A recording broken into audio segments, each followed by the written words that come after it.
I'm Melanie Rees. I'm Head of Policy at the Chartered Institute of Housing. Really pleased to be here today at TPAS conference. Just been into a session on the Housing Green Paper. Great discussion. As you would expect at TPAS conference, really, given the audience.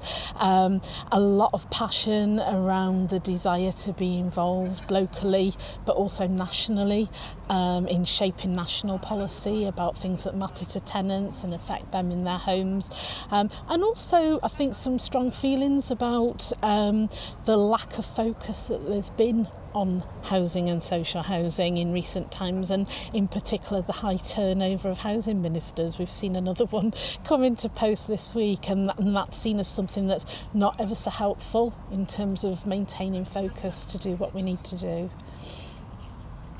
And I'm Rees Moore from the National Housing Federation, and I've just been in the same session with Melanie talking about the Green Paper, and I think what came through for me was the expectations that have been raised around the Green Paper. It's been talked about as a kind of once in a generation top to bottom review of social housing, and I think people are legitimately, tenants, people who work with landlords and others, are legitimately saying, okay, well, let's see what you've got. Particular interest, and again, I think this came through in all of the discussions, in a representative national body that can speak on behalf of tenants, something that we're backing at the Federation, and a real enthusiasm in the room to see that come through. What was the feeling in the room about what the Green Paper should deliver around increased regulation? Did that question get asked?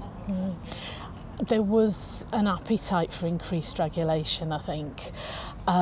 People were talking about, yes, there's a framework there now, but it doesn't have teeth, it's not sufficiently enforced. I think the important thing to bear in mind, it will take a long time to get a stronger regulatory framework in place, and one of the things we talked about was landlords taking responsibility now and doing what they can now and not waiting to be told what to do, and to work with tenants in doing that.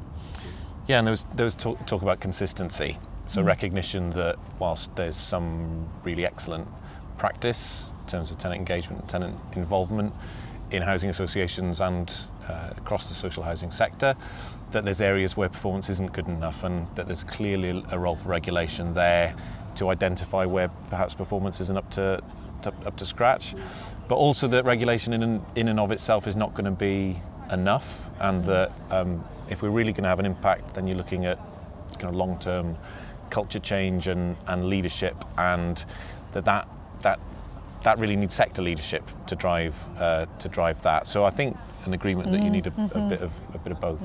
And linked to consistency, doesn't matter who you receive services from, whether it's a council, housing association, an ALMO, or a tenant management organisation, you could all expect the same standard of service and the same framework to be there.